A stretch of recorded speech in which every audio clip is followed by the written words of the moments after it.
¿Y si te decimos que esa historia no es como te la contaron, te ayuda a salir del efecto Mandela? Historias mal contadas con Jesús Piñero.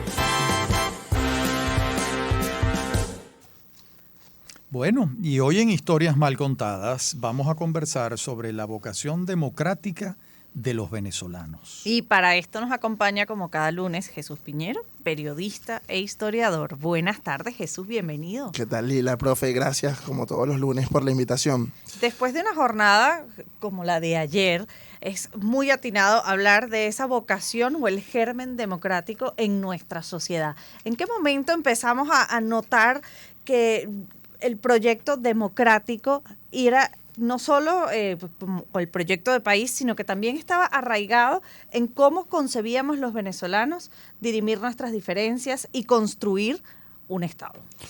Bueno, yo creo que la democracia venezolana es hija del siglo XX. Y creo que llevamos al menos 4 programas hablando del siglo XX, pero es que de verdad, aparte de ser mi línea de investigación, es un tema que requiere estudio y discusión.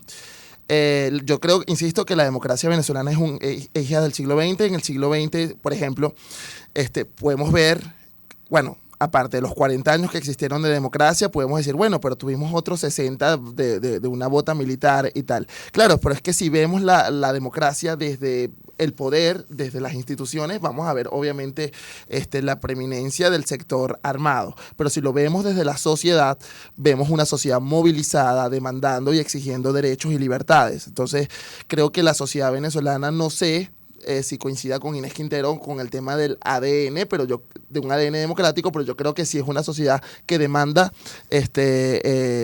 movilización, y yo creo que la jornada de ayer lo puede confirmar. Yo recuerdo que en la presentación de la democracia en Venezuela, de un proyecto inconcluso, el profesor Rafael, me tocó presentarlo, yo le comentaba al profesor que sí estaba de acuerdo con eso. Él me decía que él consideraba más bien lo contrario, que era más bien un ADN autoritario. ¿Sí? Sí, en Venezuela están los dos, conviven los dos. Sí. Aquí hay un ADN autoritario muy fuerte. Incluso yo te pudiera a los dos plantear hacer de abogado del diablo. A ver. Sacar 93% de los votos no es una expresión mesiánica. Sí.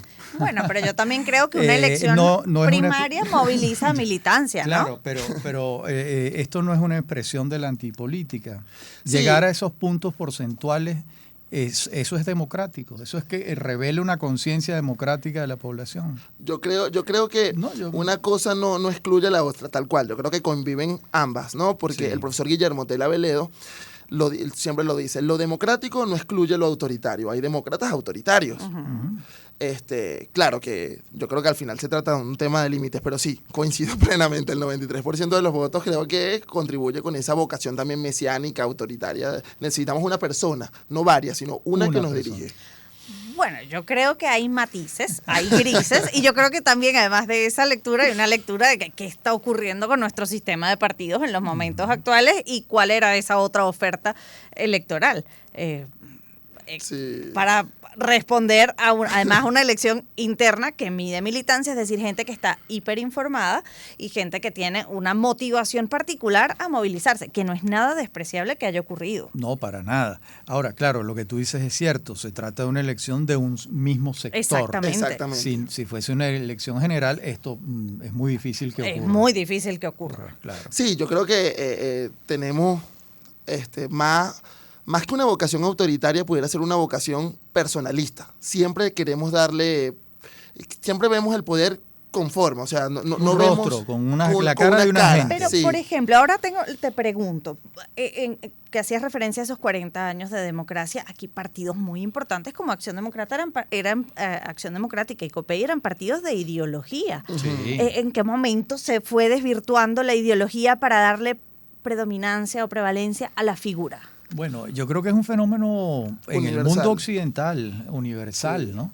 Por ejemplo, ¿qué tiene que ver Donald Trump con el pensamiento propiamente del Partido Republicano? No, creo que los fundadores del Partido Republicano deben estar revolcando. Sí, señor. En el caso de AD, por ejemplo, Manuel Caballero llamaba de el ornitorrinco ideológico, porque tenía, o sea, si revisa, por ejemplo, el programa de Carlos Andrés del año 89, o sea, por eso también el partido le dio la espalda, ¿no? Era un programa liberal. Era un programa liberal.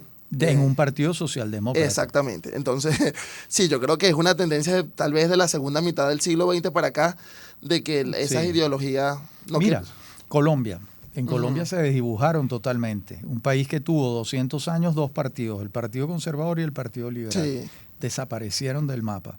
Aparecieron todo tipo de partidos y llegó un outsider, porque Álvaro Uribe era un outsider. Claro. Siendo del Partido Liberal, era un ornitorrinco también. Por eso es que yo no estoy muy de acuerdo con esas etiquetas. De yo soy liberal, cristiano, no, chamo, o sea, yo creo que al final, más allá de las etiquetas, más allá de la ideología, todo se resume en algo, en el respeto a las leyes y el respeto a la Constitución y a las instituciones.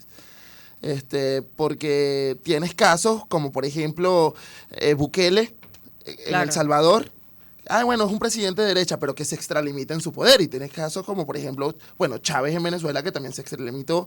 Entonces yo creo que tiene fenómenos, al final son extremos. Claro, y a lo mejor es un cliché decirlo de los extremos. Cuando hablamos de esa vocación o de ese germen democrático en el ciudadano venezolano, no lo es respondiendo a la ideología, sino más a las instituciones. No, yo creo que la conciencia histórica de que tiene la población venezolana de pelear por sus derechos y de exigir sus derechos. Y yo creo que la demostración, o sea, lo trajo a colación por lo de ayer. Eso o sea, es correcto. Los ciudadanos venezolanos están conscientes de sus violaciones a derechos, de que se les están quitando esto, porque tienen memoria histórica. Y lo decía también Carrera Damas en algún momento, decía, los venezolanos del 28 no conocían la democracia, tenían que imaginarla. Y en el presente la podemos recordar. A lo mejor el profesor y tú más que yo. Bueno, tú eres joven también. Pero bueno, ¿qué pasa? ¿Pero qué? Tú eres joven también. ¿Qué es esto, Jesús Piñero? Pero yo creo que tiene que ver por ahí. O sea, yo creo que es un tema de conciencia histórica, de ser conscientes.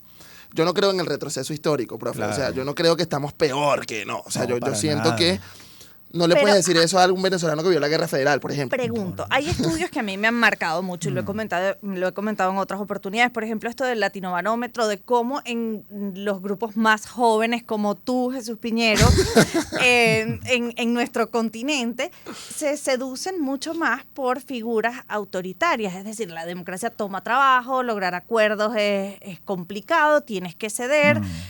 Y hay, Bukele, estás haciendo un retrato de Bukele. Y quizás hay...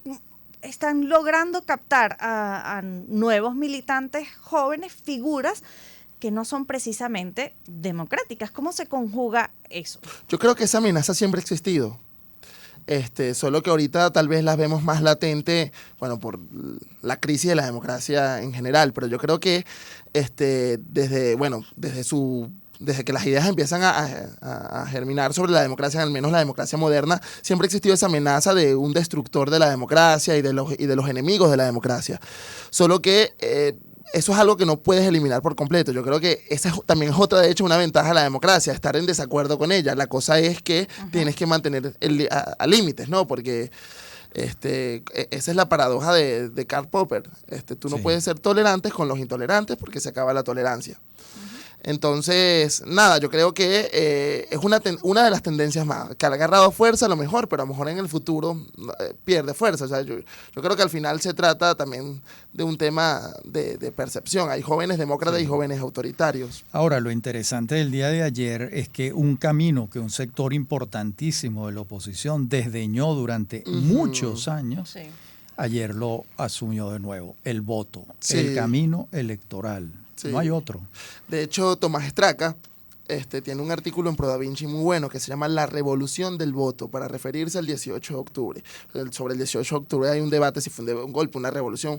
Pero al final no importa. O sea, lo importante es que el voto se convirtió en el mecanismo de resolución de conflictos de manera pacífica. Un país de tradición autoritaria donde se sacaban las tripas a lo largo del siglo XIX encontró en el voto la posibilidad de salir adelante y de resolver sus problemas. Y eso ayer se reconfirmó. Ojalá que para el evento electoral presidencial de 2024 esa ruta y esa convicción de que la vía sea no solo democrática, sino además a través del voto y manifestando y respetando la voluntad de los ciudadanos, se mantenga y así. Además de la vida es un carnaval, ¿no? Sí, señor. 2:49 de la tarde y nosotros despedimos así. Buenas tardes por hoy. En la